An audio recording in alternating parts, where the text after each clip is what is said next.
Hey, Aaron. Hey, How are you doing? look, I'm all right, okay? You don't seem all right. I'm just, I'm over it, okay? This has gone far enough. Wait a minute.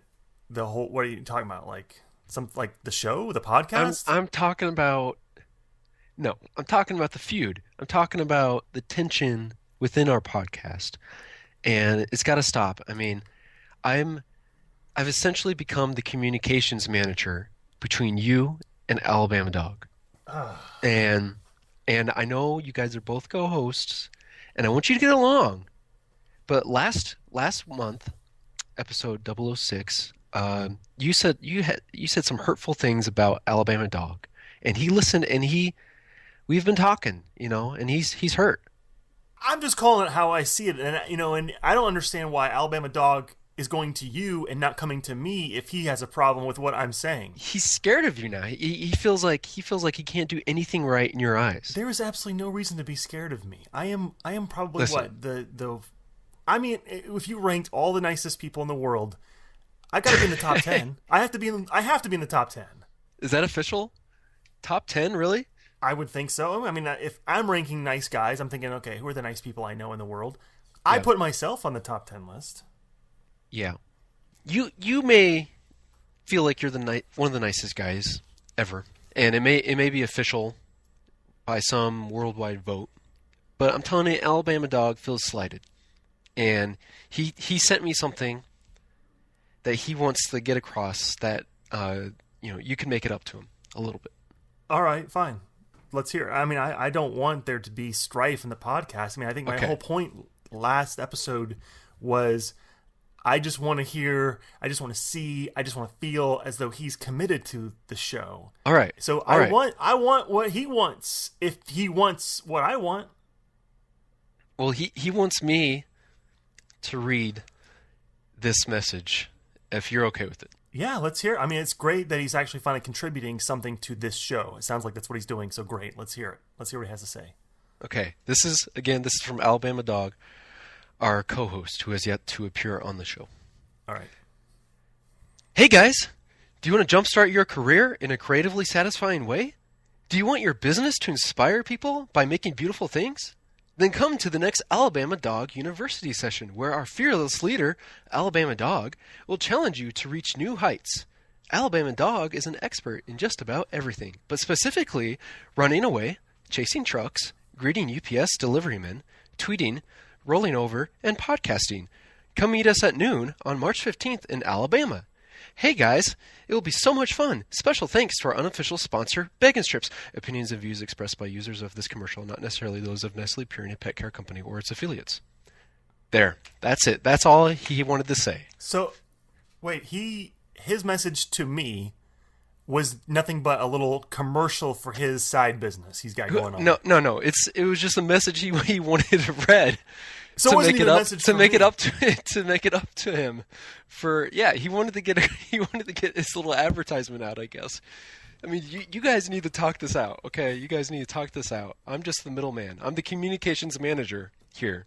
Okay, all right. Well, then I guess I will look. I will look for. I mean, Um, if anything, that sounds kind of fun. I might want to go to Alabama Dog University. yeah, I guess so. Hey, I guess it seems like I am not as prepared for this show as I thought. I am looking down here at my little area where I record, and I am missing QK, my QK. notes. Yes, I'm missing my notes. So since we've got the show started, I don't want to stop the momentum. While I look for my notes, I should just be a minute or two. If you could just keep things going, and I'll be right back. You cool with that? I'm cool with that. Okay. Sure. I Okay. mean, how long are you talking about? What's that? How long are you talking about? I mean, Where are I'm your sure notes? I'm sure QK has got my notes. I'll be right back. I'm just missing my notes. I mean, I took a lot of notes, and I want to have my notes here for the show. I'll be right back. All right. So Hey, that hey, means QK, QK, oh, are we gonna hear QK's voice? QK, come here right now. My notes are not. Look. Right there's my desk. I don't have my notes for the show. All right, I apologize to all of our listeners. This sounds like a domestic affair. Well, I don't want to hear excuses. I want my notes and I want my peppy coffee. Where are they? See, now you can understand what Alabama Dog's going through. What?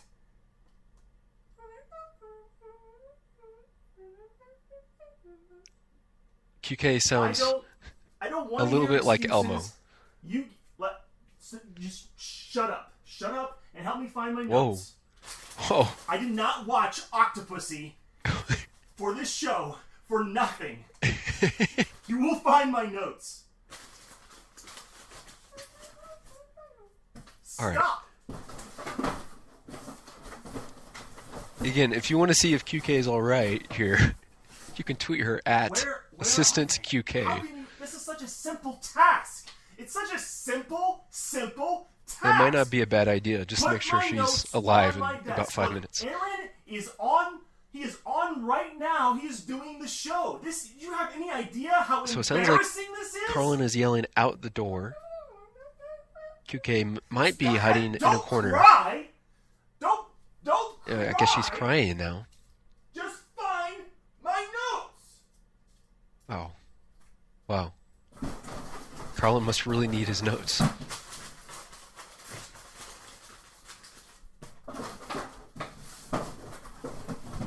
There must be a lot of paper there. No, I don't. No, I don't see them here. I don't see them here. I guess we're going to have to recreate them real quick. Okay. Did you see the notes? Okay, so you saw them. Okay, what are some of the things I had written down? Something about... I think I wrote down something about Roger Moore having a mustache. Yeah, I wrote he down does. something about the new Moneypenny, which, you know what? That's a great idea. How there was a new Moneypenny. Maybe I should get a new QK. Oh, ho, ho. What else? I can't remember anything else. I can't remember. Oh, that's right. I wrote something down about when Bond visited Q and he zoomed in on the boobies. I didn't write boobies, that's for sure. But if that's what you want to say. I'll say boobies. QK, always classy. Is he coming back? Ah. Uh-oh. Hey, Aaron, I'm back. So, anyways.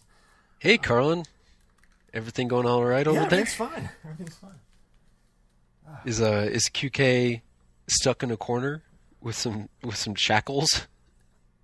What? No. Why would you say that?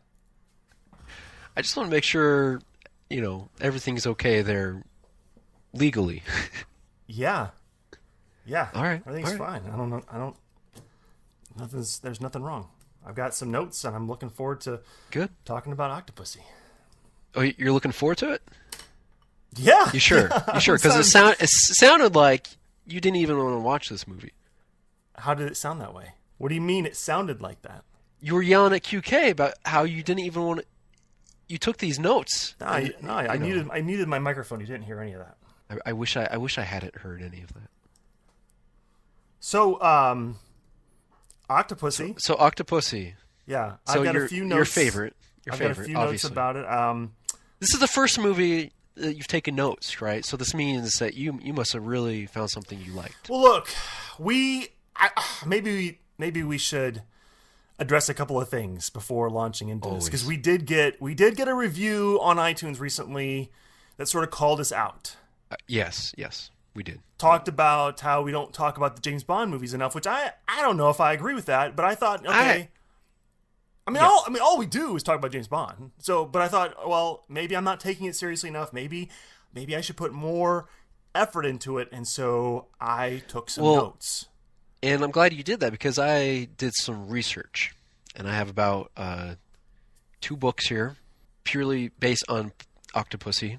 It's called first book's called Pussy My Octo, and Roger Moore's Cuban Mustache. That's what these books are called. Okay, who were the authors on those books. Muppet Man, and the other one is by Hat Guy. Okay. Well, the other thing, I mean, so we've been called out about our lack of attention to the Bond theme of this podcast, which I, again, don't agree with. But, usually we get fan feedback, and it's like, okay, I'm all about fan feedback. Let's hear it. I mean, hey, give us iTunes reviews, give us Stitcher reviews, write us, send us some letters, you stick even new old-fashioned letters and mail them to the office. That's great. Normally, I mean, yeah, I'm excited about that, but normally I would only take it all just sort of with a grain of salt, It's like, this is still our show. You have to. I still want to do what our show is, but I am just I am uncertain right now. I am unsure. About doing this? The awards season has come and gone, and we did not get a potty. I mean... So, we're doing something wrong. We're Even then, the only real nominee was my cat, Toby. Well, right. But we didn't get a potty. We're now on 007. Right. And we've gone through the whole award season. Look, we're working for next year, though, aren't we? I thought we were pretty strong right out of the gate. I thought something would have happened. I mean, we had to be at least stronger than Bames Jondine, right? I mean, if people really want to listen to a James Bond podcast that has nothing to do with James Bond, Bames Jondine's the one to listen to, right? Am I right? I would assume. I mean, I still haven't ever listened to Bames Jondine to know. Okay. Well, I mean, they can't talk about James Bond more than we do. We talk about nothing but James Bond movies. I mean, our description on Twitter and on our website says that we talk about nothing but James Bond. Yeah, and so if that's what it says on the website, and the websites are on the internet, then thus it must be true. It must be true. So, do you have a message to our? I don't want to say negative, but our critical feedback? Oh, I don't have a message. I mean, I think it's just thrown me into this spiral of I'm not sure what to do now, and it's not even, it's just the feedback combined with not winning the potty. Okay. So do you think if we maybe go more in depth that we'll have a better chance of winning a potty? I don't know. I mean, we're doing something wrong. I mean, I feel like the dodgeball team that we have is pretty. I mean, that takes a lot of strategy, right? I mean, we have an episode a month, and I'd say I plan who I'm going to draft for about 3 weeks out of the 4. I mean, that's a lot of prep. Yeah, it is a lot of prep. I agree. I agree. So what do you want to do? Well, what do you want to do? Let's. You want to leave? No, I don't want to leave. You want to finish? You want to finish? You want to finish our podcast on episode 007? No, I don't want to finish. I don't want to stop. I want to keep going. I want the potty is what I'm saying. You want the potty? Listen, let's jump right into our dodgeball teams. Okay, so my dodgeball notes. Just to recap. Do I have them? Oh, I actually surprisingly do have those. Just to recap with everybody. Yeah. That we are choosing. We have dodgeball teams where we are drafting players or characters from these movies that we've watched so far, up until we get 10 team members, and then we'll just kind of trade and swap from there on out. And last month, Carlin, are you doing another podcast on the side? Is that what's happening? You're saying last week instead of listen, I'm trying to do whatever it takes to win a potty. So if I'm doing something else on the side, that has nothing to do with you, okay? So, dodgeball. Last episode on the show, we added more to the teams. Right. We're each up to 6 players on the team. To recap, Carlin, you have who on your team? I have Tiger Tanaka from one of the Bond movies. I have Boris from another of the Bond movies. One of those, yeah. Solitaire from yet another Bond movie. I have Cigar Girl from On Her Majesty's Secret Service or something. I have Quarrel Jr. from something. And then I have Timothy Dalton's version of James Bond. Right. Solid team. And I have Q from every Bond movie. I have almost every Bond movie. I have Baron Samedi from Live and Let Die. Renard from The World's Not Enough. Roger Morbon from the best Spawn movies in the whole series, Xenia Onatop from GoldenEye, and Necros from The Living Daylights. Also a solid team. I compliment you on your team. I mean, my team is better, thank you. but yeah. Well, I guess we'll just have to see. So last month you got to draft first. So this month I get to go first. Yes. Is that means okay? You're go. agreeing to that. I am agreeing to that. This is tough. This is a tough movie. Octopussy. We don't have to draft anybody if I don't want to from this movie. But I'm going to. Okay. And there's several ways I could go with this. Uh-huh. I feel like my heart is leading me to the twin knife throwers. Yeah, of course. I mean, I'll tell you right now, if I got to pick first, that's exactly who I would have chosen. Okay, that's who I'm going with. So you were choosing. So you're going to add twin 1 or twin 2 at your 7 spot, which I think one of them's name, it was Mishka. I don't care about their names. Okay. I don't want Mishka. I want the twin knife thrower number 1. Well, okay. You want twin knife thrower number 1. Okay. And I'll tell you why. I mean, it's obvious. If you've seen the movie, these guys, they can throw with perfect aim, blindfolded. Okay, right now, this is the best player on any of our teams simply because if you think about the movie Dodgeball, when Vince Vaughn puts the blindfold on and throws it, I mean, that's what my twin knife thrower would do the entire game. Okay, so you want twin knife thrower number 1. Yeah. Do you also want to take somebody off of your team and add twin knife thrower number 2? Or do you want just one of them? Because I feel as though we need to clarify which one you want. I want the one that killed 009. I don't know which. Well, I don't care about their names. I think that was Mishka because I don't even care when they get killed. Okay, the one. Okay, the one that is that Mishka. Mishka. Yeah, I think it's Mishka because that's also the one who was in later on in the circus who was doing the throwing. That was the one who was doing the actual. Yeah, that's who I want. Yeah, he's the better of the two. Okay. And do I want to do a substitution? Okay, let's do this. How about I pick a player, then you pick a player, and then if I want to do substitution, I can, and then you can do substitution if you can. Wait, that's not how it worked last episode. I know, but it seems fair. You had to do seems fair. Otherwise, I'm gonna pick. Say a movie has like 3 really good players. I'm gonna pick all the good players and leave you nobody. So it's fair. I'm giving this opportunity to you. How is it an opportunity for me? You make all your choices now, and then I will go. That's how it worked those are the rules. That's how it worked last time. That's how it's going to work this time. You can't bend the rules. Fine. Okay, I'm gonna do a trade. You ready? You ready for this? I am ready. I'm gonna trade Renard. Renard. Oh my Renard. Oh Renard. I'm trading Renard. Do loveth thee. For the octopus. The octopus. The octopus.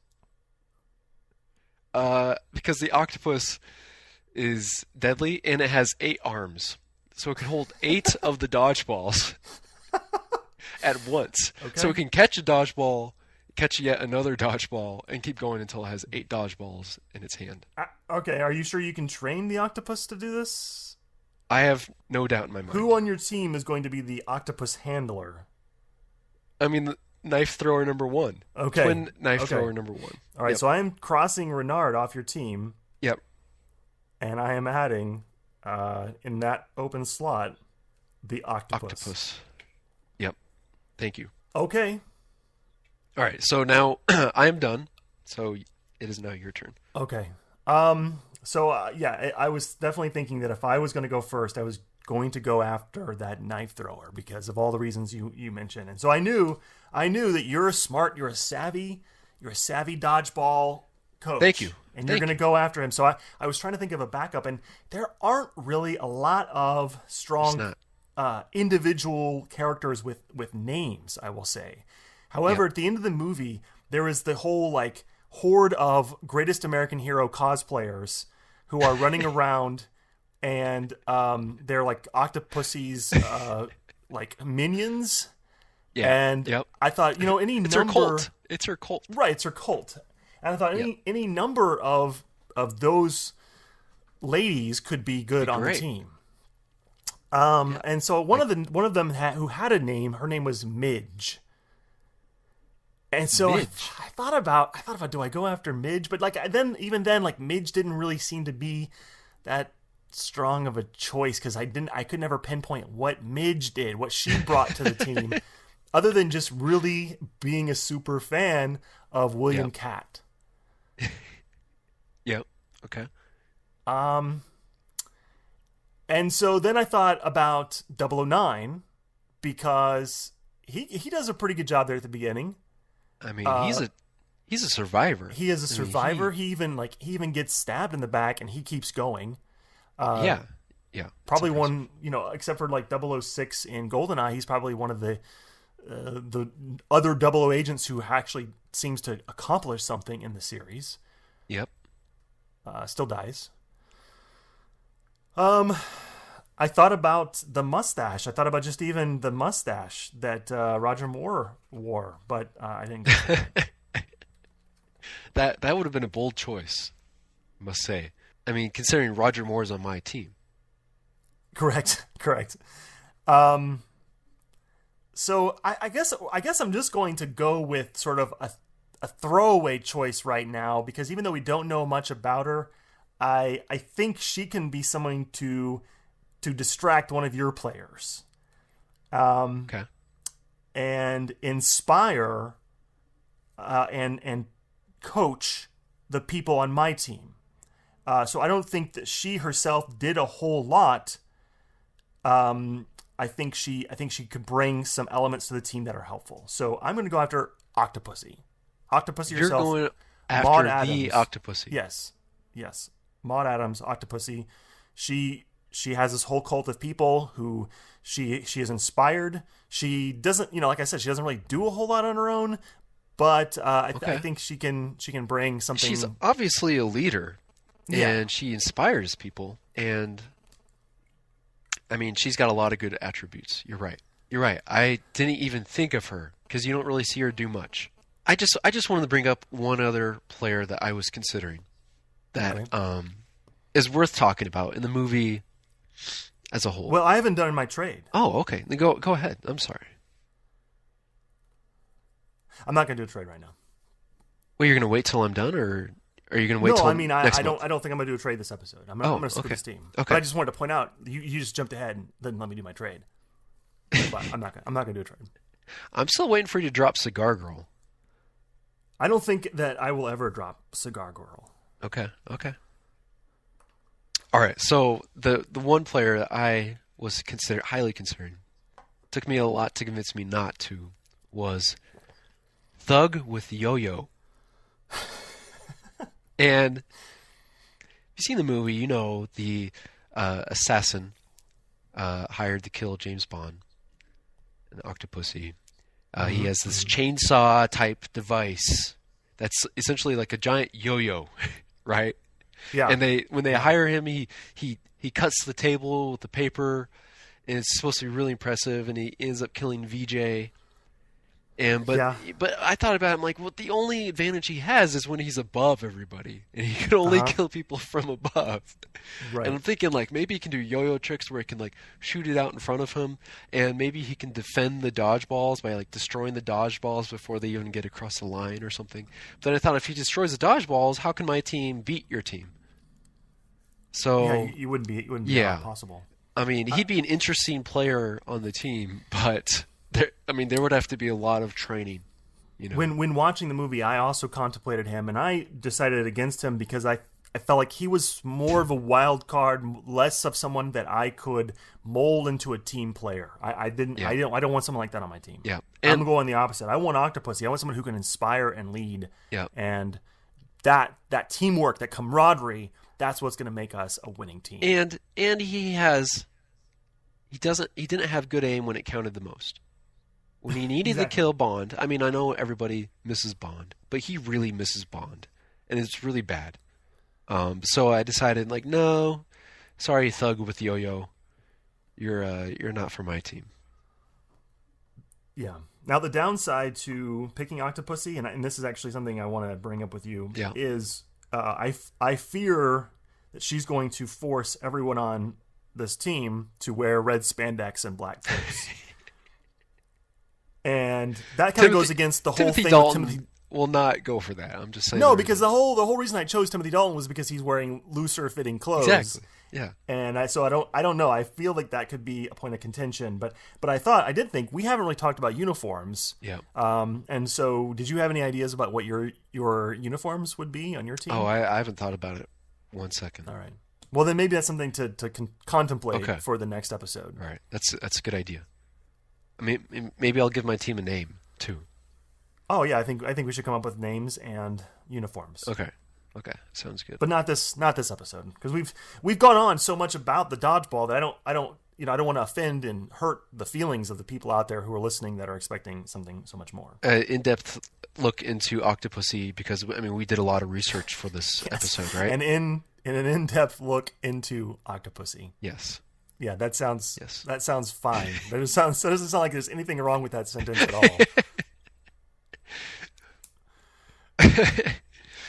So you brought up Roger Moore's mustache at the beginning of this movie, right? It kind of makes you wish he had a mustache for every single James Bond movie he was in, right? Yeah, well, that and I wish he dressed up as a clown in every movie. And a monkey. And an alligator. Can we talk about the clown thing for just a second? Yeah, okay, yeah. He knows he has limited time. The bomb's going to go off. That had to take a long now. time to put on that clown outfit with the makeup. It's got like all these layers, and the shoes can't have been very complicated. Can't have been very simple to put on. Like a couple hours, right? A couple hours to put on this makeup. He could have saved so much more time if he had skipped the whole clown makeup thing and gone right to the bomb. I feel like there's a lot of there's just things unexplained where he could have used that time, in a better fashion. Right, which is, I question now if he's a good choice for your team, because what's going to happen is he's going to be thinking like, oh, I've got plenty of time to throw this ball, and while he's busy putting on some elaborate costume, Coral Jr. is just whipping balls at him. The thing is, hitting him in the head. The thing is, he'll put on this elaborate outfit, but in the time of the movie or in the time of the game, it won't take any time at all. Like he'll just all of a sudden appear as Monkey Man. I don't think on our side it'll be that way, because I've got a very realistic Bond on my team, so it won't go that way. Maybe, but on my side, it's like that. Like it's cut away and then cut back. All of a sudden, he's in a clown outfit. Yeah, well, you won't be able to recognize him. Yeah, like, wait, who is this person on your team? Foul. Yes. Should we talk about let's brought up? Hang on, let's just clarify. My Roger Moore Bond will never dress as a clown, because my twin knife thrower number 1 will try to kill him if he's dressed as a clown. That's a good point. Send him down the river. You want to avoid that as much as possible. Yes, indeed. So Octopussy, the main Bond girl in this movie, although there are two main ones, I would guess. Maud Adams, she is similar to what we talked about last episode, where here's an actor playing a part that a previous that was a different character in a previous movie. Maud Adams was in a previous movie. We haven't discussed that movie, but I think it's worth noting that Maud Adams is playing a Bond girl for the second time in a Bond movie, and it doesn't seem to throw Roger Moore off at all. You're right. And so, what's going on here? Is this another twin setup here? Twin scenario? Just like with whatever his name was. Joe Don Baker. Joe Don Baker from Living Daylights and GoldenEye and Tomorrow Never Dies. Maybe Roger Moore just liked her so much he wanted to do another movie with her. All right. What? I didn't have anything else to say. I was like, all right. I want to talk about a couple things, okay, for sure, before we wrap this up, because it's already getting to that time. Yeah, it's getting to that time. I want to talk about how awful the opening song for this movie is. Yes, we should talk about The that. all-time high by I don't even want to know who sings that song. It was I mean, wasn't it like Aha or something? no, that No, was that for was the Living other one. Daylights. Living Daylights, Yeah, yeah. which This was also awful. But this, I mean, I understand you don't want to have your chorus be Octopussy or anything like that. That would be really bad. So All Time High is the title, and it's I just have to say this is one of the worst intros of all the Bond movies. Okay, I agree with that. Okay. I agree that all-time highs. And really, if you think about all of Roger Moore's movies, most of those theme songs go into this light rock kind of Yeah. Oh yeah. It's vibe. totally in the 80s, like late 70s, kind of mellow, adult contemporary music. Yeah. Yeah. I get what you're saying. Yeah. And okay. But as much crap we talk about Octopussy, there are some good parts in this movie that make this enjoyable. One of those is Bond's accomplice in India, Vijay. Yeah. I love Vijay in this movie. The best part of Vijay in this movie is when he's battling the guys on the little moped scooter thing with the tennis racket, and then they're cutting with the like bystanders as if it's an actual tennis game. And I thought that is hilarious. I like VJ. I thought I didn't really like that whole bit. I mean, I thought it was funny he had the tennis funny. racket and they'd set that up. But I don't like the whole audience like going back and forth thing. That stuff is corny. Oh, and it's so cheesy. corny. It's so corny. And they do that stuff It's in so- all those later Roger Moore movies, and I hate It's that. so I hate cor- that it's stuff. so corny, but I loved it. For some reason, I really loved it. But I will say that I agree with you that there are some interesting bits about this that make it more enjoyable than I had remembered it being. I'm not rushing to watch this movie again anytime soon. But this is one of those movies where, as I was watching it, I realized Bond is actually a spy in this movie. There's a lot of him Yep. spying. Because I about halfway through, I'm like, oh, he's just standing around watching people. I think he's doing that a lot. And then I thought, oh, that's because he's spying on people. He's a spy. when he's eavesdropping with the egg with the little earpiece that Q put in there, like that's actually he's actually being a spy. You're right. Yeah. And it's not just this action movie that it seemed like a lot of movies up to that point had been. It was kind of going back to this element of let's get to the essence of what a spy is and have him listen in and put clues together and stuff. But it was just interspersed with him swinging on vines and doing the Tarzan yell and all that kind of stuff that I thought ruined it. Like this could have been a serious spy. Yep. I know in the plot wasn't all that interesting, but it could have still been a serious spy narrative. But then they kept junking it up with the corniness, Well, and especially that's ultimately where it kind of falls apart. especially in India. I mean, you had a really cool environment that you don't get to see in really many more like Bond movies. A lot. I think some solid characters, even like Octopussy and her minions, are interesting. I mean, especially like the Indian dinner that harkened to. Did this come out before or after Indiana Jones Temple of Doom? It really would have been about the same time. Okay, so something about eating. It may have been this, a year before. I can't remember. Yeah, eating this like really gross looking food seemed to be a thing back then. I don't know. Yeah.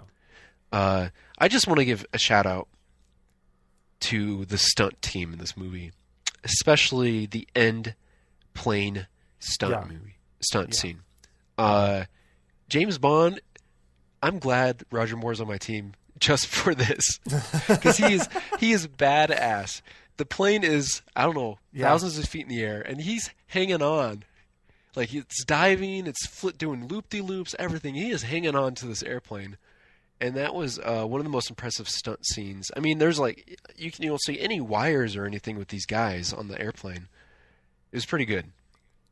Yeah, and that's a lot of that stuff was done for real. Yeah, Like they fly a plane up in the air and they have these guys strapped to it, and if you watch those special features, the directors and producers are rightfully proud of what they accomplish in these movies. And you're right, and it's again, I think it gets back to like, here's something that's really cool Yeah. that I think was taken away, that it's lessened because of everything else that's kind of junking up the movie. Yep. Like you walk away from this movie remembering the alligator suit and the clown suit and stuff I like want that. an alligator suit like that. Okay. And we talked about Octopussy's minions and their outfits and everything. I just want to say the Octopussy's cult, ladies, women, fighters, are everything that I wish Tiger Tanaka's ninjas were in You Only Live Twice. It's everything I wish they were.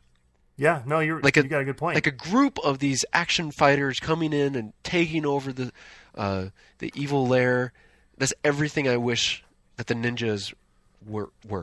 And I don't know. So take that, ninjas. Take that, ninjas. I want to see the ninjas battle Octopussy's cult. I think that dodgeball game alone would be entertaining. That would be an amazing dodgeball game. Yeah. Well, I think on that note, it's time to wrap up our discussion on Octopussy and decide where it fits in our groupings of these movies. And as we've said before, but this is for new listeners, because I'm sure there's a lot of new listeners. A lot of new listeners. Where we like to think about these movies, not as far as ranking them. We're not trying to say, I'm going to rank Octopussy at number 16. We're trying to say, is this kind of in the top third of movies, the middle third of movies, or the bottom third of movies? And Octopussy, despite the positive things we're saying about it, ultimately it is in the bottom third of movies for me. Yeah, I'll agree with that. It's in the bottom for me as well. And so this is the second Roger Moore movie that we have watched, and the second Roger Moore movie we've put in the bottom. Unanimously put in the bottom. Yep. And there was a boat makeout scene in this. There was. I was so happy about that. Now, that is our third boat makeout scene movie we've watched after Dr. No and You Only Live Twice. That is correct. And now Octopussy. Man, I'm glad I made that category. Yeah, it's a great category. There's just, the writers of these movies just like, how I want to end this movie. What better way than to have Bond making out with the girl on a boat? On a boat. Yes, on a boat. All right, well that's gonna do it for the Octopussy episode. This is, we didn't even really kind of go into it, but this is episode 007. I think this is. There's no better movie to go over. This one could have won. This episode right here we just did. This one could win a potty. Just for the episode number alone. Probably. Like, but next time on 008, what movie are we doing? You tell me. I did last week. Is it my choice? Okay. Yeah, your choice. Well, I think it's time to hone in on one of the big ones, one of the classics, Goldfinger. Goldfinger. So that's what we'll be covering next month. Sounds good. That'll be fun. Maybe that'll win us a potty. That's my goal. My goal is to win a potty. That's all I want to do. That's my goal. It's finger. Oh! That's bad. Okay. All right. Well, it's good chatting with you, Carlin. Good talk. Good to talk. Goodbye.